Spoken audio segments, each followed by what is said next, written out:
Hey there. Sun's finally looking like it's coming out.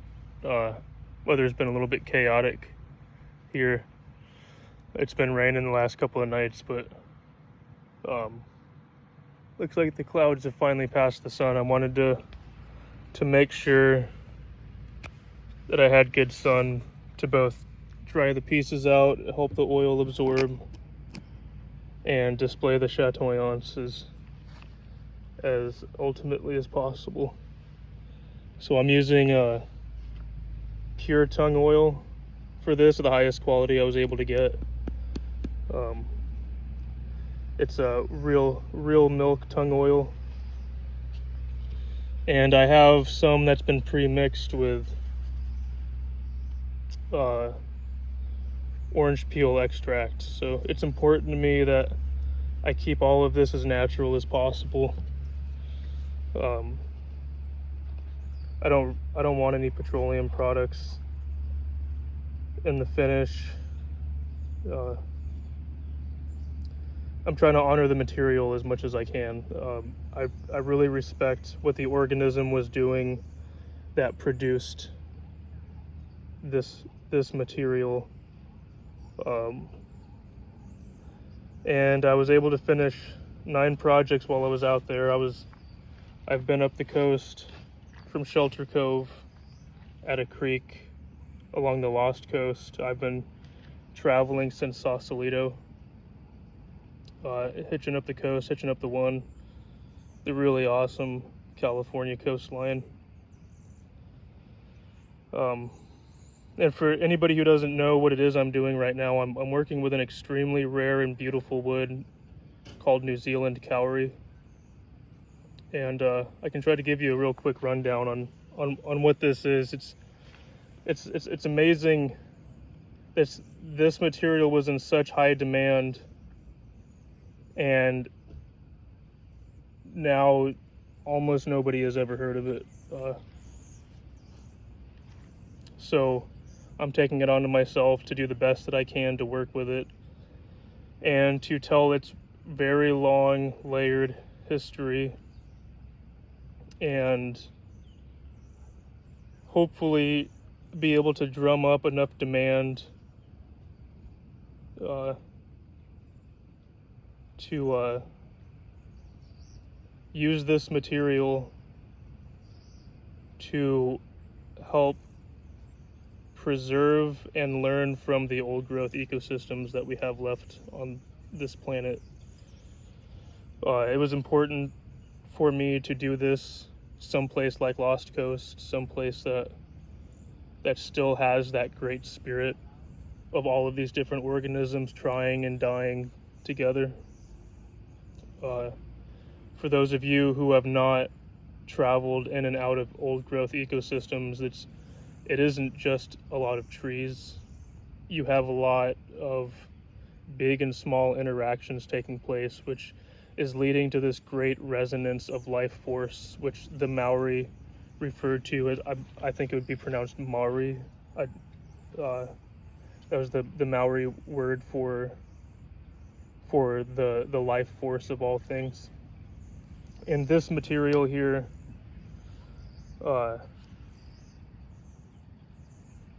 this was very sacred to the Maori. It wasn't typically used as jewelry at the time. That was more reserved for something such as panamu, which is a serpentine rock or a jade, because at the time that the Maori were the only peoples on New Zealand, kauri was very plentiful, and they used it for building, and they used it to make these incredible over 100 foot long war canoes called waka. And I grew up in Alaska along a body of water called Tikotnu, which was erroneously renamed Cook Inlet and is still called Cook Inlet today.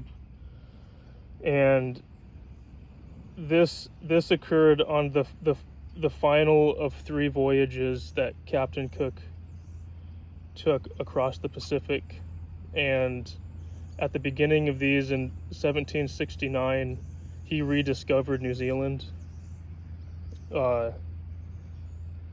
And upon discovering the kauri,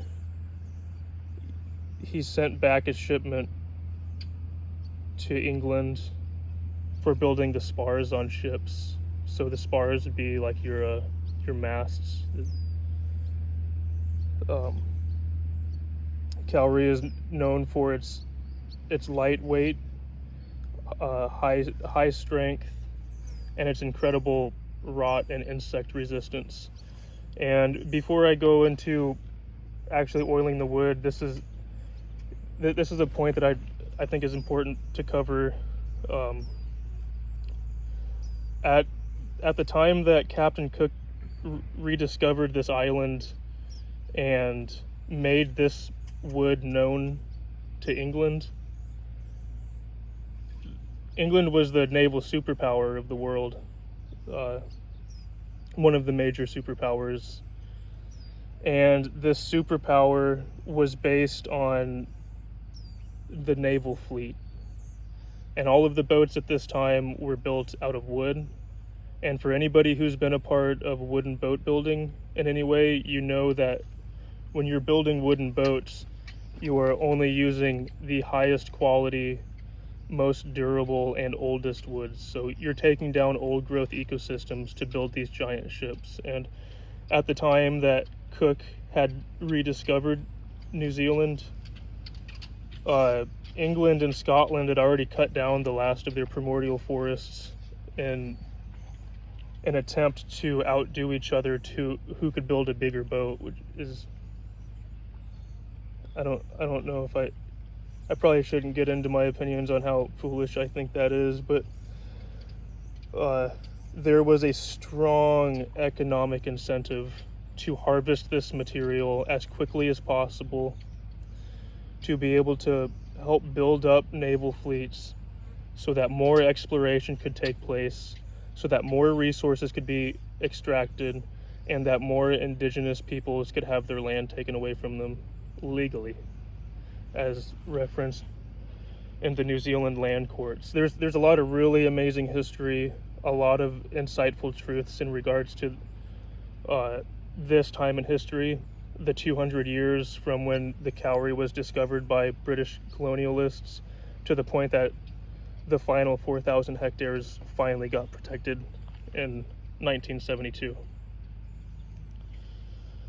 So I would like to release more videos explaining this as all of this information kind of settles in my mind. I have a very large catalog of information that I've researched in regards to all of this, and it can be difficult for me to hold things together without going out on tangents and losing people in the information. So I hope that gives a little bit of a reference from what this wood is in our old history, and more importantly, the ancient ecological history is what I hold to be the most important aspect of this material. This is a relic of life figuring it out for the first time.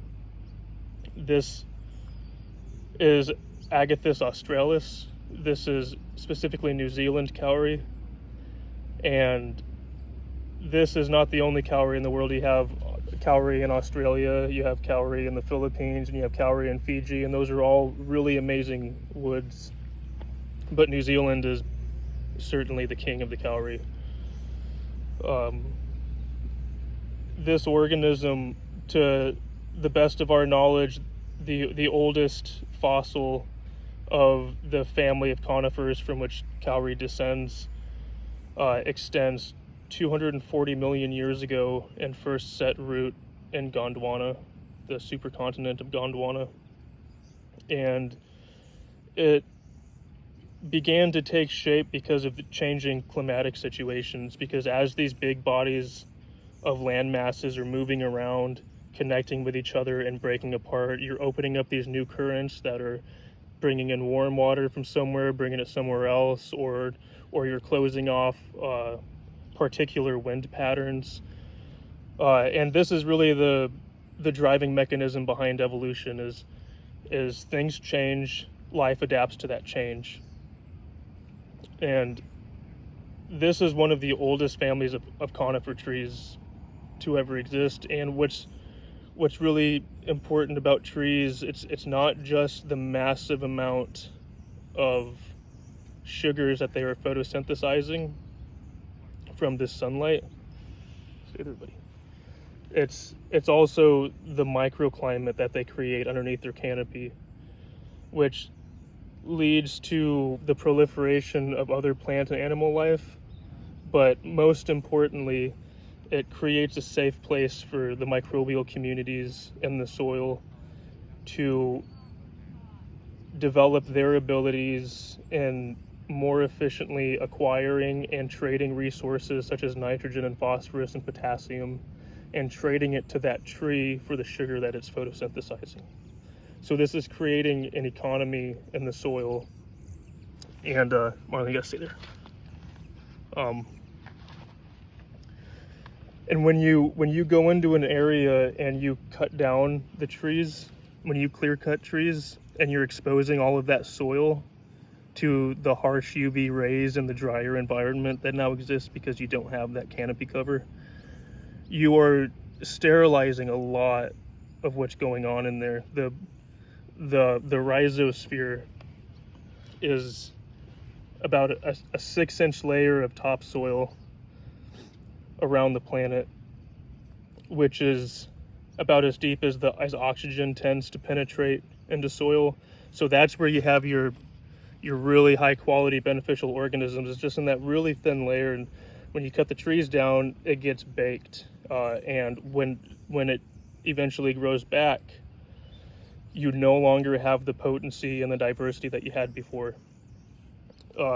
Locked within the growth rings of this material are ancient, very ancient microbial communities. And these pieces of wood are at least 100 years old.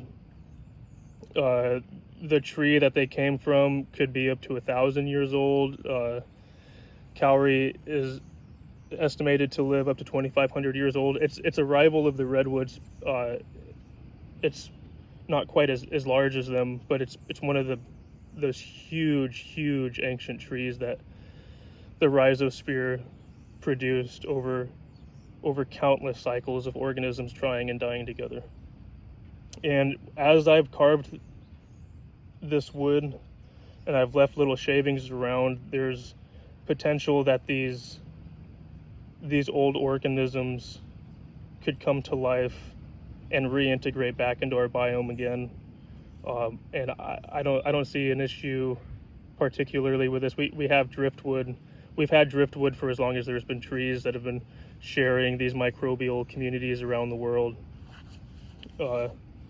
So I don't think that there's anything detrimental about potentially introducing ancient New Zealand microbes, but I could be wrong about that also. I am a student of this great life force that we are all a part of, and I do not pretend to be an expert. I am just very passionate about what I'm doing. This provides a lot of meaning for me, and that's far more valuable to me than money. So I think I'll go ahead and just get started on this. I have 9 projects here that I've done for friends, both as gifts and as trades, which has been so valuable to me about doing these for other people is that they provide their own inspiration, and I am able to work on skills that I wouldn't otherwise have worked on. And if I was trying to make a piece for myself, or to try to make a piece in order to release it for some form of economical gain for my ecological organization that I'm working on forming. So there's pendants here for 9 different people. I was hoping to do some more than that, but I started to run out of food out there. It was it's time consuming crafting these in the way that I craft them. I use whittling blades. I have a little kit here. I've got an assortment of little hand chisels. I use the files a lot. These little needle files. Jeweler's saw, really fine blade coping saw.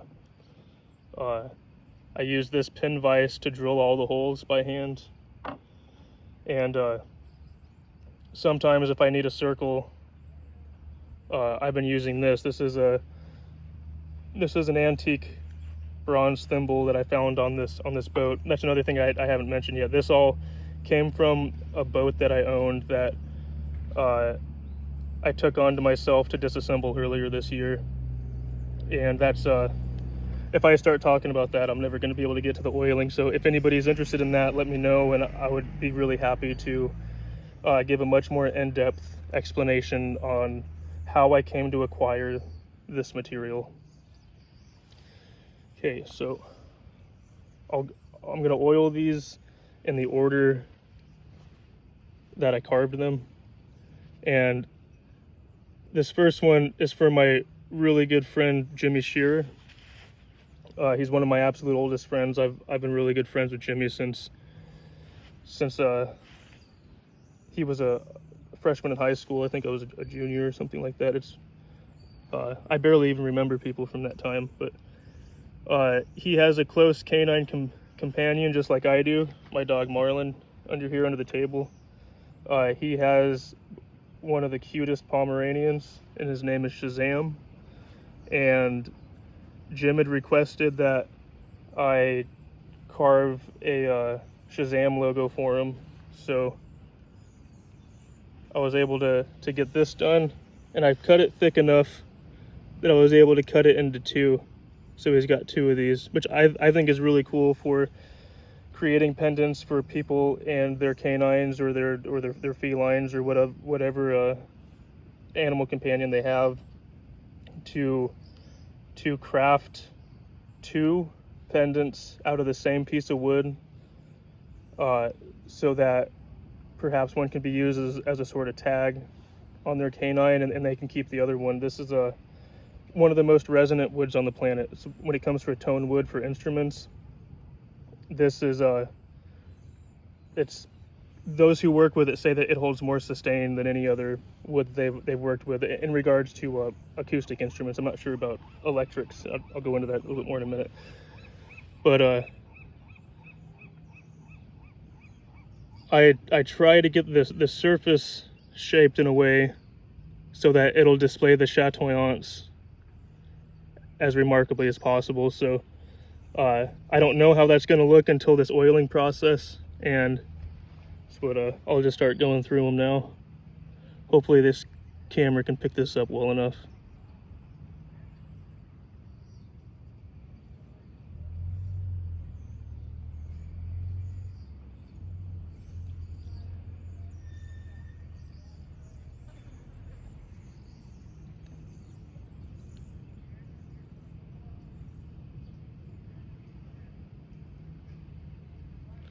I take a lot of care in trying to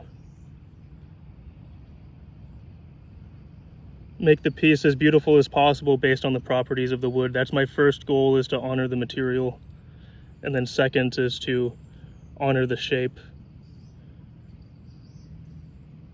so that there is a relatable vessel that can hold the meaning that I'm trying to impart with the material.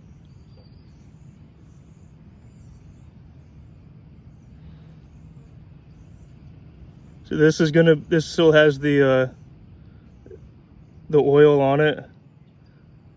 Once this gets wiped off, that amazing shimmer is going to become muted a little bit, and there will be I think I'll be doing five coats of tongue,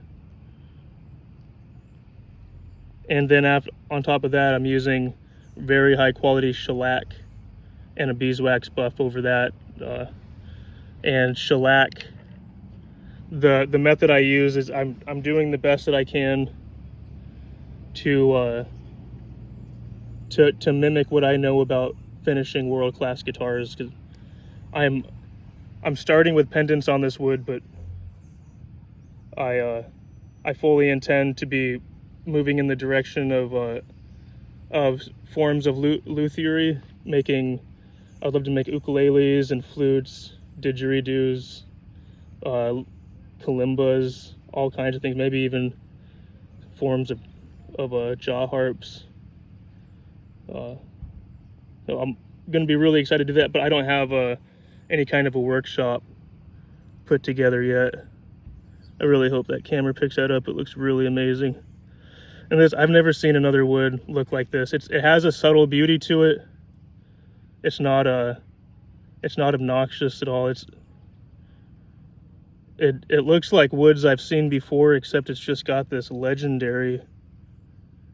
It's not just that shimmer, it's that honey color. The kauri goes from this golden honey to this deep reddish brown. And when I get back to my van, hopefully soon, I'm going to be selecting more pieces.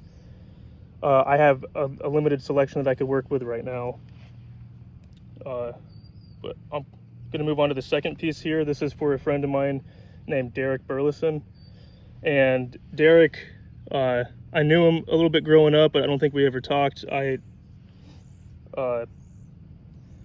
In 2020, when I got back up to Alaska, I was getting my mushroom lab all fired up, and I was trying to put all my energy into developing a fungal enterprise, which didn't end up working out the way I wanted to, but all of those ideas and all of the experience I gained from them, I'm still intending to use moving forward. So I have a lot of ideas. I got to refrain from talking about them right now because I'm trying to oil some pieces.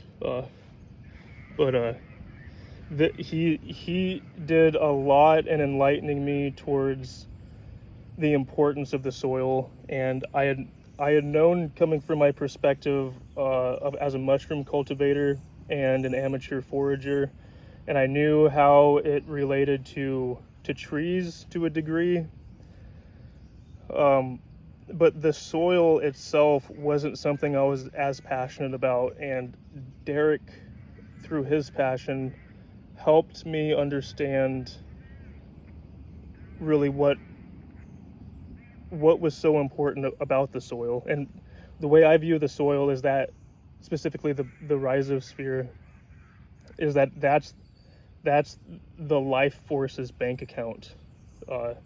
And this has been building up potentially over 1 billion years of life, trying and dying and trying and dying, starting with the original soil fungi, which we would call soil fungi now. At that time, they were just munching away at rocks, breaking down material very, very slowly, which eventually paved the way for lichens to begin to colonize the earth. You would have, long before trees, you had these 30, 40 foot long spires of some sort of fungal material that they call prototaxites. It was a very different place. But anyway, Derek is a very responsible tree feller. I'm the son of a logger man, born in Southeast Alaska in the 80s, back when there was still clear cutting. I mean, there's not that there's not been clear cutting, but before there were protections from clear cutting. And Derek is not a logger. He goes in and he responsibly takes down trees that could potentially be causing danger. And where I just was up at along this creek, it was there were lots of really tall, really skinny and leaning trees in there that were just waiting to come down. You could see all over the creek that there were trees that had snapped, laid down. These are trees that didn't have wind, so they're really prone to. So anyway, to get to the point on this, I'm sorry if I'm using too many words. I've been really excited about doing this and trying to impart some of this knowledge. I this is not a piece that was requested by Derek. I offered to carve him a piece, and I decided, since Derek is such a tall tale of a man himself, that I would carve him a pendant symbolizing one of the more responsible tree fellers before the rise of the chainsaw industry, and I carved for him the axe of Paul Bunyan. I thought this was going to be a really cool, I don't know how well that camera's picking it up, shape to try to go for. These simpler shapes can be pretty difficult to try to get those symmetries right. And this is nothing, there's no obligation for anybody to ever wear any of these. This is, a lot of this is to help me develop. So if anybody sees any of these and they aren't as stoked as they thought they might be, just get a hold of me and I'm happy to do something, either do it again or do something different. There's other things I'm planning for Derek also, but this was really fun. All of these were really amazing. It's just to be out there in that ecosystem and to calm my mind and very slowly work with this grain. It's such a remarkable material to work with. I can absolutely understand what led to the deforestation of this material. This stuff carves like balsa wood, except the beauty is just on another level. It's hard for a softwood, but it's easy on tools. It doesn't dull your blade, and it holds really fine detail. Nice, look at that, man. I think that's picking it up.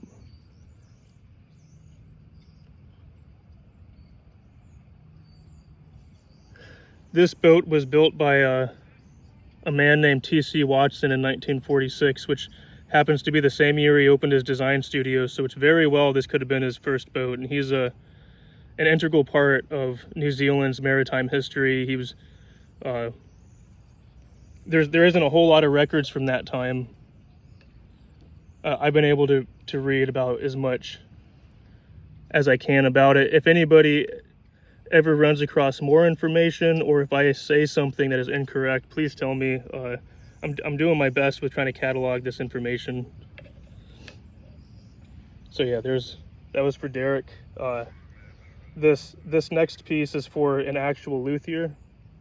I have a lot of respect for luthiers because there's this magic that takes place between the material and the maker that comes together to produce sound. So you have this merging of the body, the material, and the mind, the luthier, and they come together to create this spirit that comes out sound. And it's not, there's no misnomer there. Everything is composed of sound. We are all beautiful arrangements of sound. I believe that the reason that we like music is because we're listening to little parts of ourselves, or we are introducing new parts to ourselves, and potentially even performing deep healing on our DNA based on discovering these new arrangements of sound. So I had reached out to him when I was in the process of disassembling this boat, knowing that he was a luthier, and extending a hand for future collaboration. And I intend to gift him some wood to build an electric guitar out of. But it's going to be a little bit. I have still going to be a lot going on before that wood gets to a position where I can hand someone a piece of it. And he helped me out on this journey by providing some cookware and a little alcohol cook stove, which has made things much better than the last time I came up the coast working on these pieces earlier this year. And he wasn't particular to any kind of a symbol, so I just figured that I would go with something that I felt would be relatable for him, that he might think is cool, that might that maybe he would resonate with. And what I went with was this flying V pendant. I thought this is really cool. This is really fun. There's some really nice bevels on the edges. Hope that's picking it up all right. And I'm doing this in the style, and this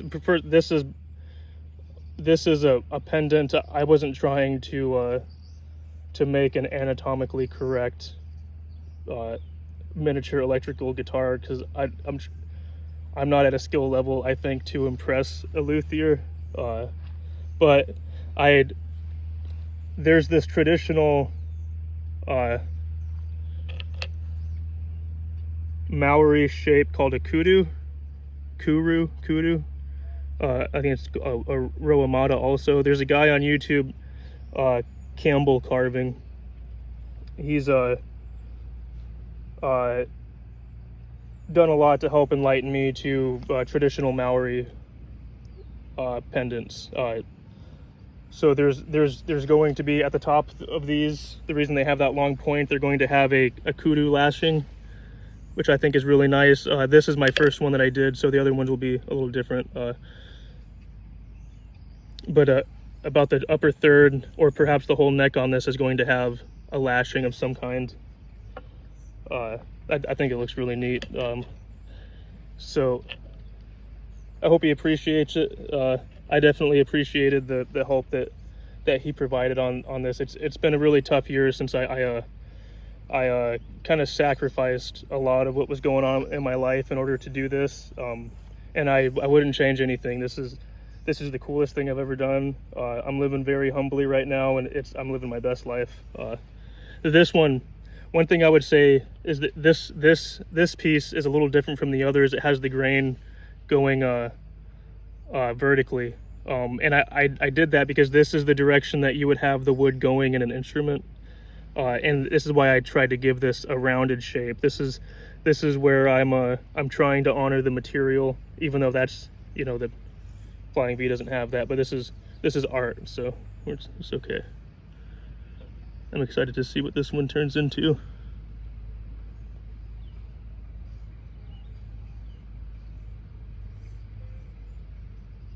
That really nice shimmer, you have to be careful with how you carve that curve, or else it doesn't catch the light as well. Chatoyance is a French word that means cat-like in regards to the shimmer. You get it in something like tiger's eye, or other woods have amazing chatoyance also, even superior to kauri, but this is one of the best.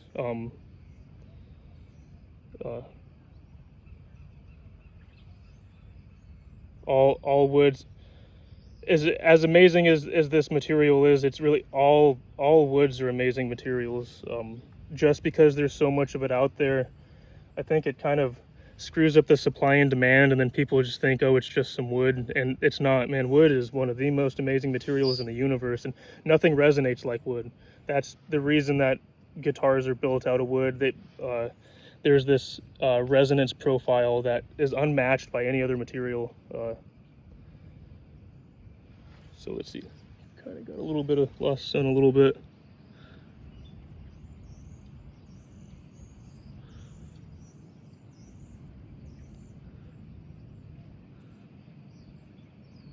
I think it's hard to see it because of the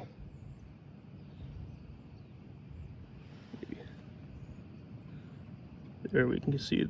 That's the back. Right on.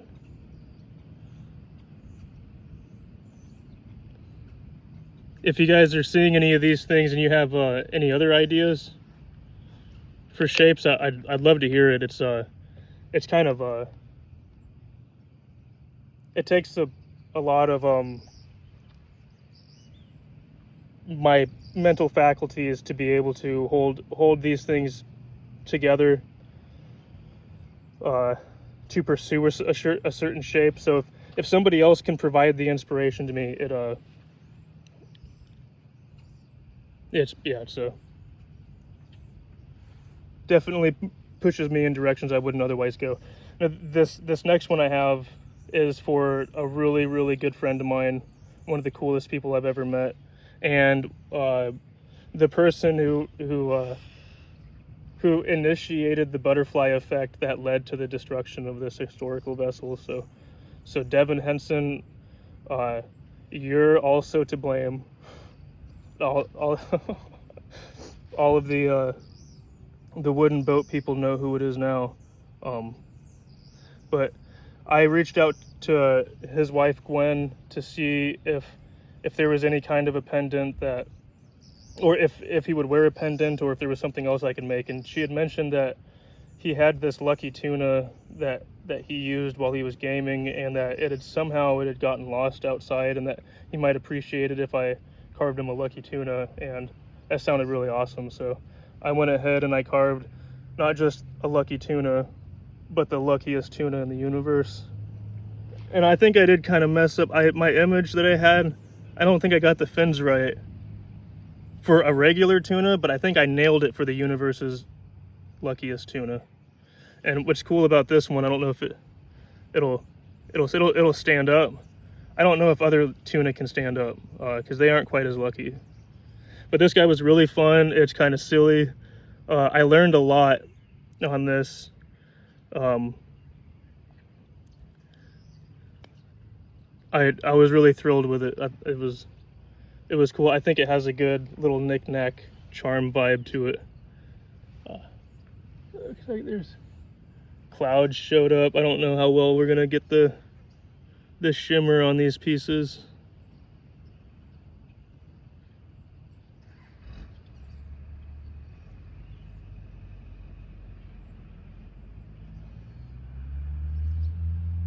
My favorite part of this is this first oiling. You see the transformation. It's like the wood is breathing for the first time in 100 years, over 100 years. What I was mentioning about T.C. Watson earlier is I think that there's three kinds of woodworkers that appreciate the highest quality of woods possible, or not even appreciate but require. And I think that's a boat builder, a luthier, and an artisan woodsmith, which is what I call myself. And TC would have hand selected only the highest quality of kauri that was available at the time. And one aspect of this boat that is interesting is that this boat was built in 1946. It was post-World War II, and resources were very scarce at this time, especially things like bronze components. And bronze is really valuable compared to iron because it doesn't corrode. And this boat had bronze prolifically throughout it. Very, very heavy duty, high quality Marines bronze, which indicates that no expense was spared in this vessel. So that shows that this would have been the highest quality kauri that he would have been able to acquire at the time. This boat was built in Titicaca, which was known for particularly high quality kauri, really nice coastal trees. And coastal trees are the most important because and they're also the most economically valuable, which is, it just kind of is what it is. But it's speaking ecologically, the sun, that looks awesome, but it's not picking it up as well. What I was saying, those coastal trees are absorbing all the moist coastal air. Like, I don't know if you can notice, there's lots of condensation up in the air that's blocking the sun, and those trees absorb it from the atmosphere, and they soak it up to the point that they aspirate clouds themselves behind them, and the trees immediately behind them, they soak up that moist air, and that goes all the way in. As far as that forest goes, you have these remnants of that coastal moisture going through. So when you cut down those coastal trees, you're amputating this river of moisture that would have gone to the very heart of the forest inland, and now it burns because it doesn't have all of these trees. This whole ecosystem grew depending on this stream of moisture, and now that moisture's gone, and then all of those trees begin to burn, and politicians and CEOs and governments love to use that as an excuse to, we got to go cut down the old, it's going to burn anyway, look at all these fires. And if you know anything about an old growth forest, you have a very rich microbial ecosystem in the soil, like I've talked about, and they are pros at holding on to water because they need it. So when you have periods of intense drought where it's all dry up above, down there, those microbes they're holding on to as much water as they can and trying to be as efficient as possible, which is old growth is, you don't get a better model of efficiency, sustainability, and synergy than an old growth ecosystem, whether that be a forest or a grassland, an intertidal zone, a coral reef, or even the deep sea abyss. There's very interesting microbial activity, and all that's connected. Even, you know, the deep sea organisms are recycling nutrients as well with everything else. So I got to move on. This next one is for Sam Peter. He's I went to high school with him, and every time I've ran into him, he's got some of the best character of anybody I've ever met. It's always good vibes from Sam. He used to have the most intense spiky mohawk, but he's voluntarily toned it down so that the rest of us don't have to feel so intimidated. But now I reached out to him to see if he would like one of these pendants. He was trying to find an Alaskan who handcrafts things, and I'm not in Alaska, and this isn't an Alaskan material. I can connect it to Alaska, but I offered it out there just in case, and he sounded like he was into it, and he requested a skull, which I thought was cool. I wear this cormorant skull here, but I'd never done a human skull before, and this was originally supposed to be a kudu lashing, where it was going to have a spike coming up that would have the lash, and at the very end it snapped off, and that's because I didn't read the piece of wood as well as I should have. I went back and looked at the piece, and I saw the faint little hairline crack coming off of a fastener, because these pieces of wood I bashed them off with a hammer. I have to be more careful I've had a limited tool. It's been an interesting year. Anyway, so here's the skull that I carved for Sam, and this one I'm going to be redoing this because I thought this skull was cool in a different style as a standalone. I really like how it came out. I really like the character on it, but I'm going to do another style of a skull for him. But this guy is also, I just thought it was super cool. It isn't a total failure, but it isn't what I intended. And I don't want to fall short on any of the projects I ever do.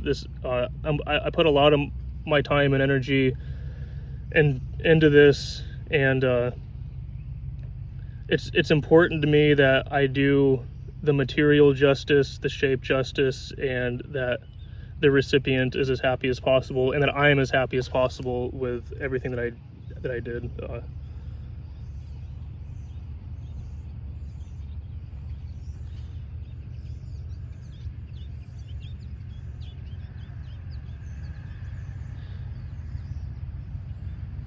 Man, I wish the sun was out.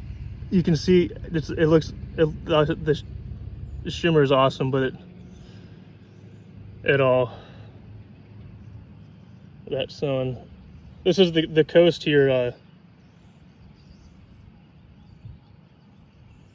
Definitely a much more humidity, a much better climate in general. I prefer it to be damp and cold than wet and then hot and dry. Okay, so there's skull number 1. We'll be doing skull number 2. I think on the next carving session. I'm planning on doing these something at least similar to what I'm doing this time. I was up there for about 2 weeks. I would like to do this in between every equinox and solstice, which are they're important days to me for just keeping an eye on the seasons is very important.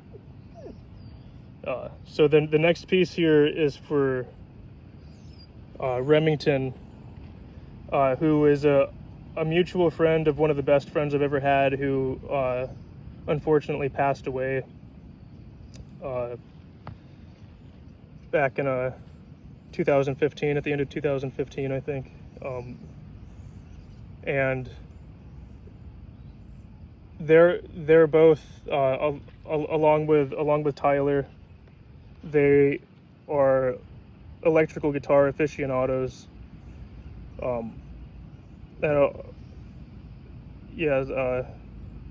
And Rem's dabbled in the dark arts of sacred geometry a little bit, and he found, I don't remember the exact methodology behind how he discovered this star symbol, but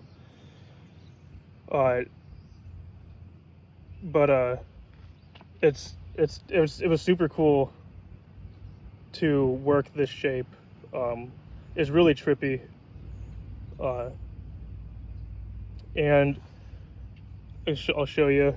I did change the design a little bit. I put this eye in the middle. I hope he's cool with that. If not, of course, I'm not opposed to doing one of these again. And he had mentioned something like a coin or a medallion. I thought that this was it had such a nice feel in the hand, working this one down. So the eye, I felt like my skills, my current skill set, the shape isn't, while refining the shape, I lost kind of some of that perfection, which I think is really important to a geometric shape like this. Is one of the things that I learned from this. So I added the eye in the middle to kind of help bring a bit more diversity to the piece. I hope it just kind of developed naturally like that, but hopefully he likes it. If this isn't quite what he was intending, I know it looks kind of like a Starmie, and I'm sure Rem's more of a Charmander or a Squirtle guy, but I would be happy to do something else. It's hard when you're out there and you don't have, like, you have to figure out like what you're gonna do when it's just you and your dog and a bunch of desolation. But this piece here, I used a more unique grain pattern that I'm hoping will give this piece a really interesting shimmer. But it's unfortunate. I mean, I waited a couple days for the sun to be coming out. It looks like it's just getting totally foggy, so I don't know if we're going to really be able to see a whole lot of the shimmer on these pieces. Hopefully those first ones kind of showed you what it looks like in the sun. It's such a pleasure to be able to work with this material.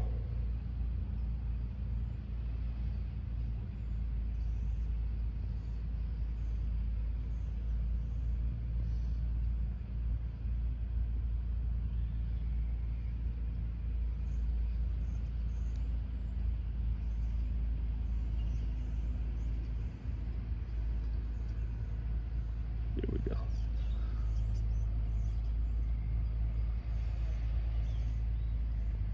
I thought the eye was cool on this because as Rem's been staring down into the sacred geometry, now the sacred geometry can stare back. I might try to, prior to shellacking, I might try to put a little black stone in there for the pupil. I would like to start working with inlays. Now another friend, mutual friend, Rev Rem, Tyler, and Jeremy is Jerry, who I made a pendant for in the past, but it was one of my own design, and he was requesting a piece with the intention to gift, and he requested a salmon. So I thought that was awesome, and I didn't know my ability to do the fish. I liked how the Lucky tuna came out, but I think the way that this Lucky tuna is, it's not optimum for a pendant.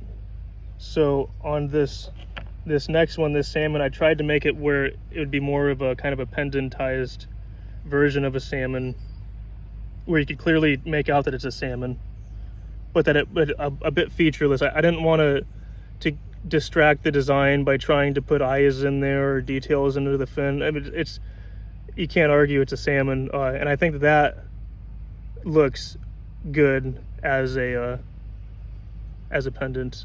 And I have other ideas for how I could be doing this. So I hope you're stoked about that.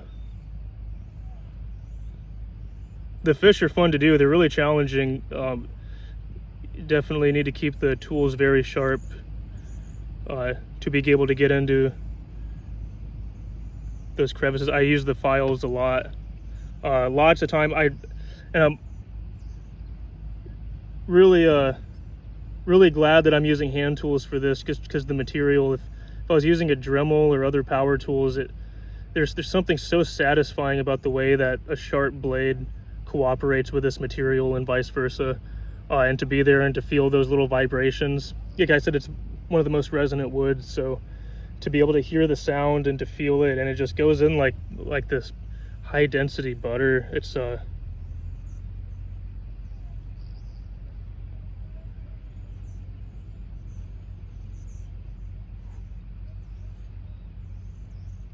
yeah, all this fog is giving about the worst conditions that we could get for being able to display that shimmer. I did my best. I'm probably gonna start hitting more inland now, back over towards where I have my van. I'm thinking that it might be opportune for me to begin rubber tramping more than hitching, just because Marlin really doesn't like it when people roll up on us when he's not expecting them. And if there's ever going to be a situation where a cop comes up, it could be a really bad situation. As much as I love hitchhiking and sleeping on the ground while I'm hitchhiking, I think it might be better to start changing it up a little bit. So this next one is for a mutual friend of Jim's. Her name's Anna, and she before I said the other trade. So on this skull for Sam provided a really big bag of dog food for Marlin, which is the one thing that's the biggest anxiety that I have, is making sure that he always has food. Because if I'm in a situation where I can't feed my dog, then it's not working out, and he's never gone hungry. So for anybody who's been able to help with helping me keep Marlin fed, by reciprocating with what I'm doing right here, I'm not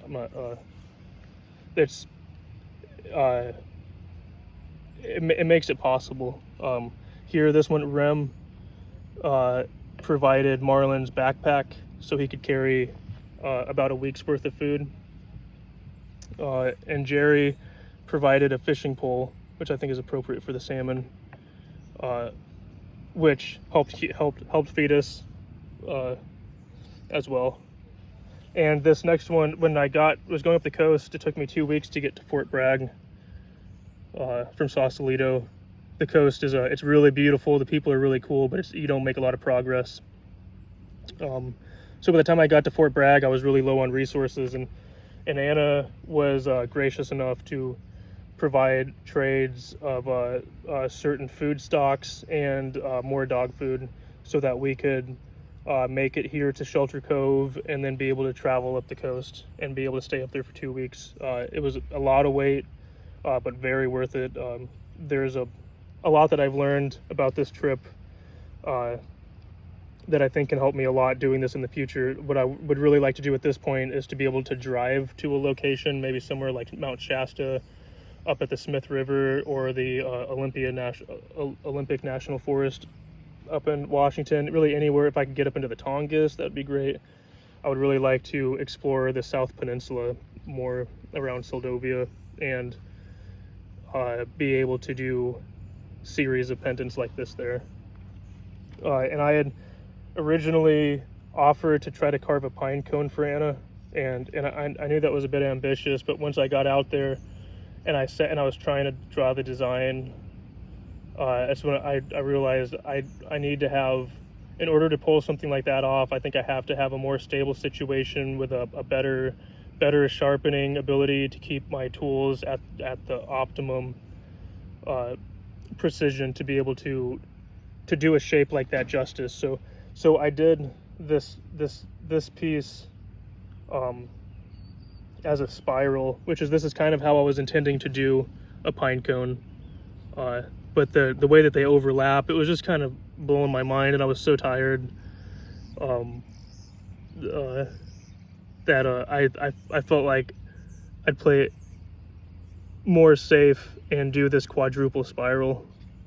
I like doing these spirals a lot. I have this other kudu right here that is a double spiral. This will have a lashing going up the top. And what I like about these is when you do them right, you get that cool galaxy on the bottom. And I also think that when you have all of these different exposures of the grain from different directions, that it really displays that the chatoyance in a more profound way. It gives you so many more options for the shimmer to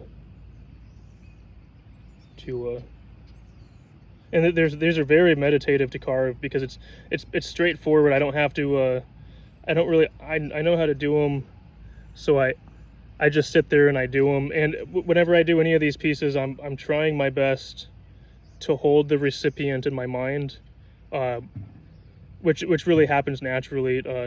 While I did that salmon for Jerry, I got so homesick for Soldotna, and really made me feel like it was a good idea to try to get my van in order to be a mobile wood smithery and drive it up there. And I think that I would really like to travel around Alaska and use Alaska's incredibly rich ecosystems to be my inspiring atmosphere to work on future pieces. It definitely sounds a lot more resonant to me and who I am than to be trying to island hop between these small protected ecosystems that are down here.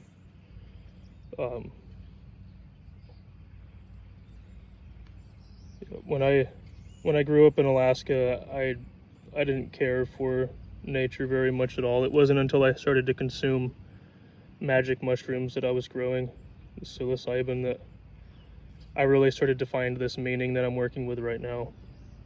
And magic mushrooms that I grew were also the reason that I left Alaska and eventually found this material. If that's something that other people find interesting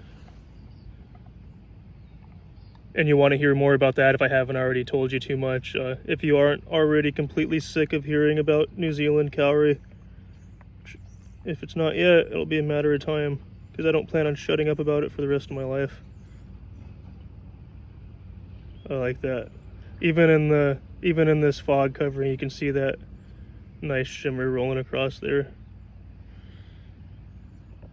Okay, so that was 8 projects. This is the 9th. This is for somebody who didn't request a piece. I just wanted to do one for him. And I am also offering a free pendant, whatever they want to do. This is for my really good friend Curtis Lunn, who was there at the moment that I had what I call my mushroom epiphany. That sent me out to go eventually find this material. Whether any of that is meant to be or not, I'm not trying to make that argument, but this was the moment that inspired me to do everything that I've done over the past 12 years, leading me here to Lost Coast, recording this video, trying to explain what I'm doing in less words than I'm using. But Curtis, back in, I think at the end of 2012 or beginning of 2013, he went into a fabrication shop and he tried to see if he could get them to make him a tactical ulu, that like an ulu that had knuckle grips, and they were like, we can't do that for you. And I thought, wow, what cowards, man. I'll do it for you. I got you a tactical ulu, and there's going to be a different style lashing going through these holes. I had carved this to be like a kudu also, so it would have a spike coming up, and I accidentally sat on it at the end. And I'm glad it broke where it broke, because I could it still works this way. But anything you want, anything Curtis wants, if you've been able to hang into this video this long, I'll go ahead and make it for you if you want something that you can give as a gift or anything. So this one, I don't know how well I was able to capture that chatoyance with the shape. When the shape is mostly flat, it just kind of flashes. It doesn't really shimmer across the surface. But this, like all of these, none of these have to be worn. It's not, I'm just doing pendants right now because it makes sense for the tools that I have to carry around, just to do something that's smaller like that.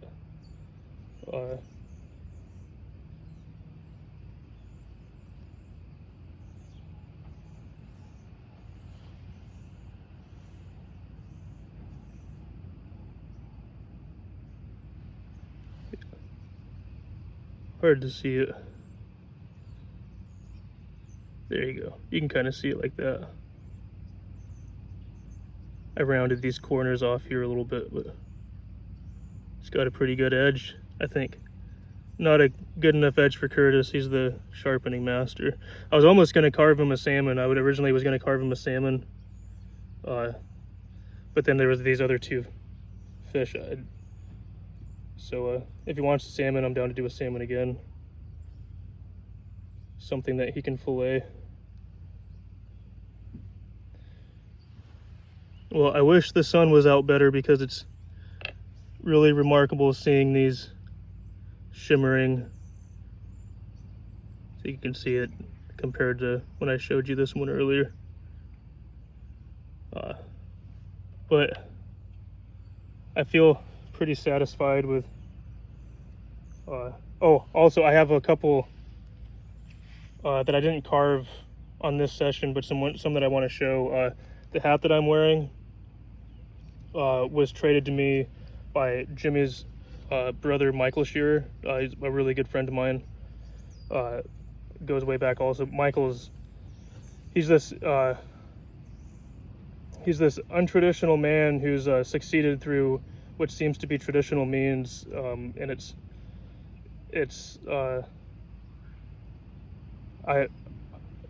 I'm really proud of what he's accomplished. He's been able to buy his childhood home, and I think that he's doing a lot of things right. There's a lot of ways that I would like to work with him more in the future, but this one's already been oiled. It's waiting to be shellacked. It's still got a couple weeks to go, and I have this kudu for him. This is the first kudu that I carved.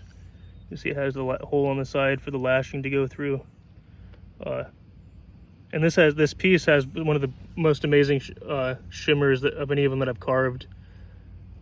It's not even finished, and it already looks like tiger's eye. So when it gets that shellac on there, that's going to be a really, really deep chatoyance in there. There's that spiral kudu I was talking about earlier. These two kudus and this one are available for anybody who resonates with everything that I've said, with this material, with the way it looks, with its story and its history. The boat that this came from has crossed the Pacific 3 times.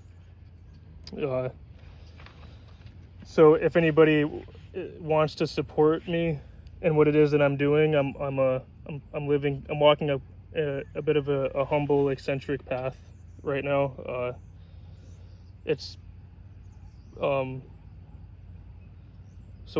Any motivation, help, inspiration is greatly appreciated. I'll go ahead and this guy can get another oiling. Won't be able to see it very well. This is from a darker piece.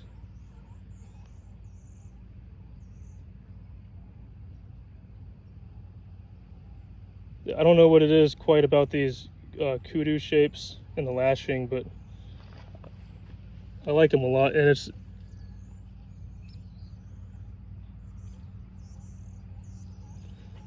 and the Tohunga, I don't know if I'm getting the pronunciation right, but the Tohunga Wakairo, which were the master wood carvers of the Maori,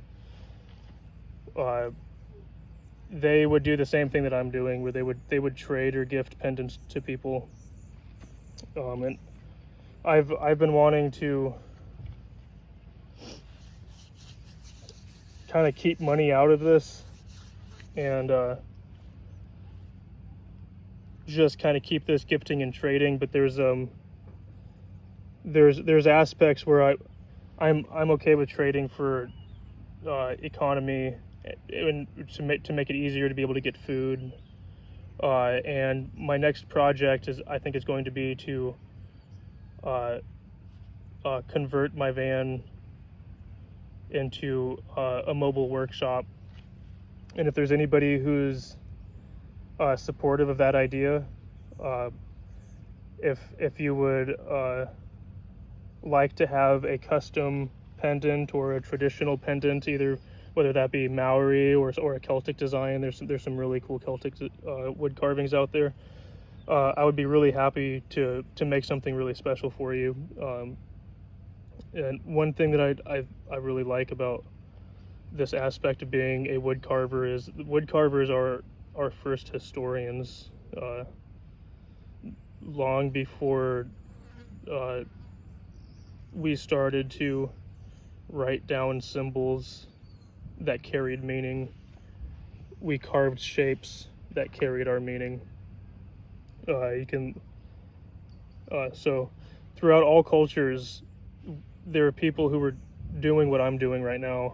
And it's not something that I was really wise to so much until I started to research all of this more, that this thing that I'm doing, it feels like it's something really ancient in my genes. When I carve into wood and I'm working with the grain, it's like I can feel my ancestors somewhere. And I come from Scandinavian, Germanic, and Celtic bloodlines mostly, and it was a very spiritually and ecologically integrated people, and I can feel that in the process of what I'm doing. So I am more than happy to research any culture or their carving practices if there's something in there that resonates with your intentions of what you would find meaning in. And there's 2 more carvings here I want to show you. These are ones that I've made in the past for other people, but they haven't. It's been a bit of a steep learning curve, because these pieces take 2 months to finish. And if you rush them, you see it in the end result. It's a lot like growing mushrooms. If you mess up somewhere along the stage, you're going to see it catastrophically later on down the road. And these aren't catastrophic failures or anything, but they aren't at a state that I'm comfortable gifting these to people. So I have to do some repairs in the shellac, and I just need a little bit more. I need some more ethanol to be able to do that. I'm a little low on supplies in regards to oil in general, but these are for Olivia. These are coffee bean earrings, and these have a really awesome shimmer on the back. It's a shame that the sun's not out to really display it. But I reached out to her completely on my own. I was just asking people if they'd be comfortable with me carving a pendant for them,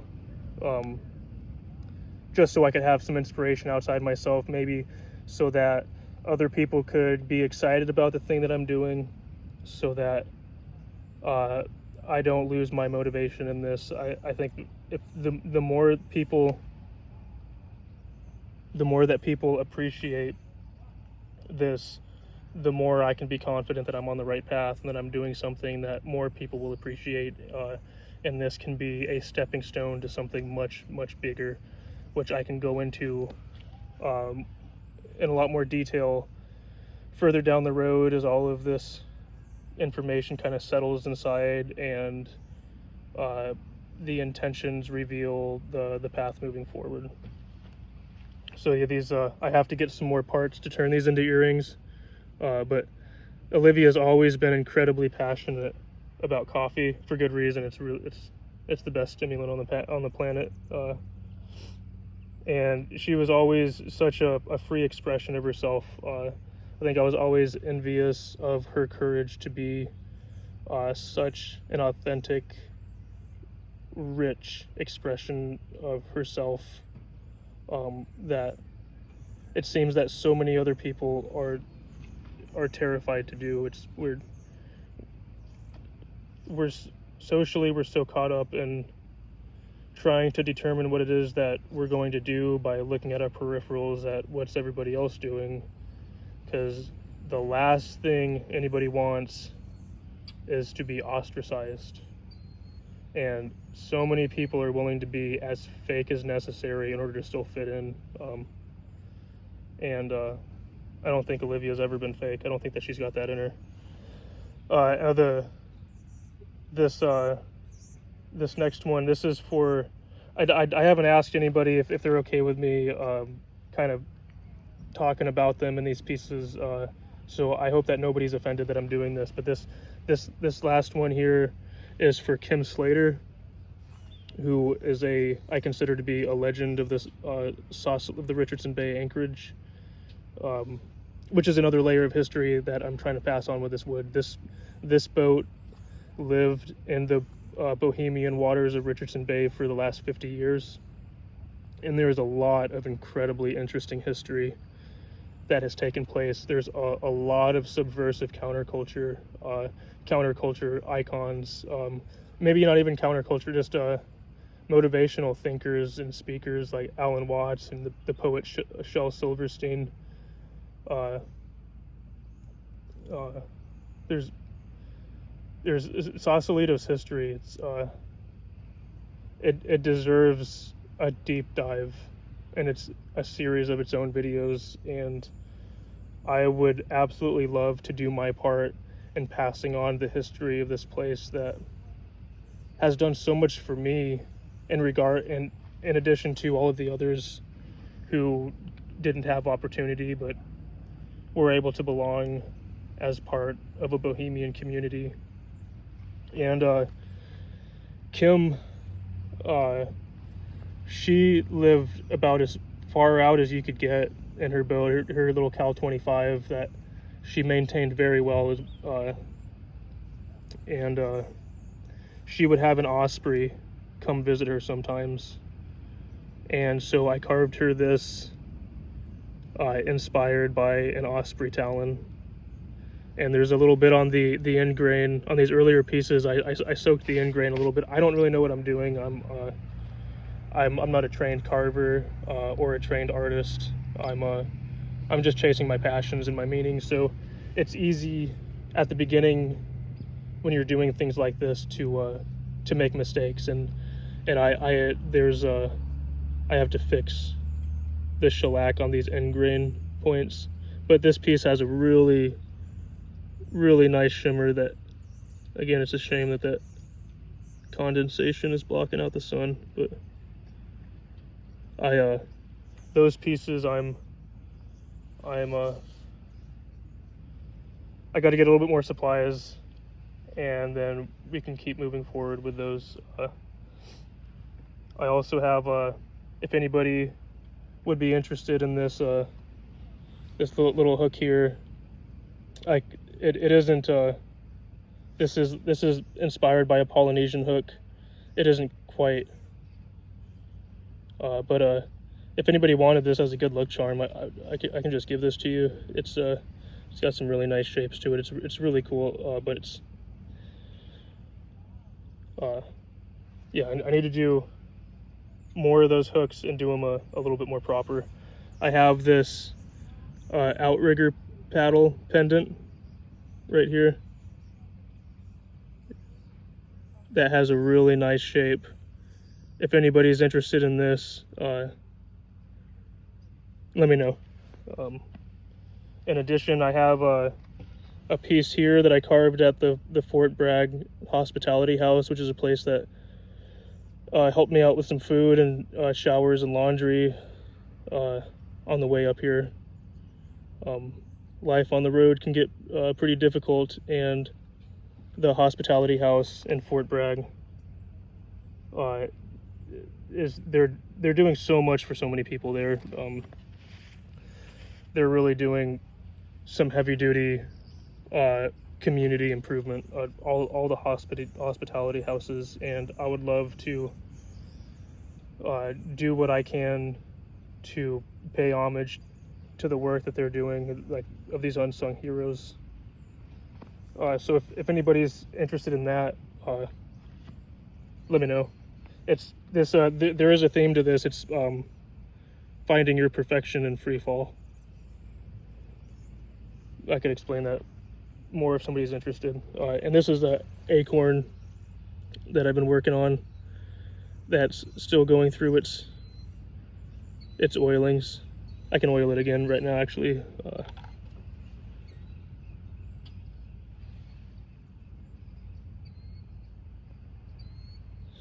But that's about what I have to say now.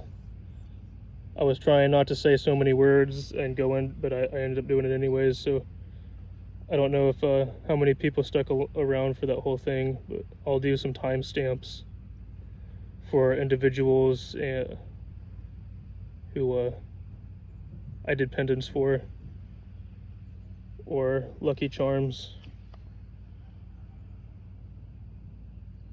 And I can't express how much I appreciate the support that people have given. This is the coolest thing I could imagine doing. I've done a lot of things,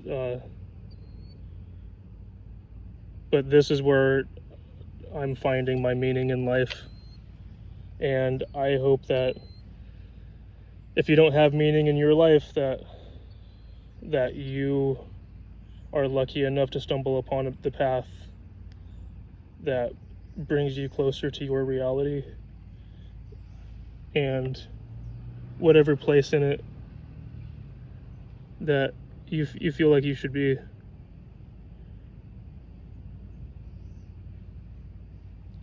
So thanks everyone.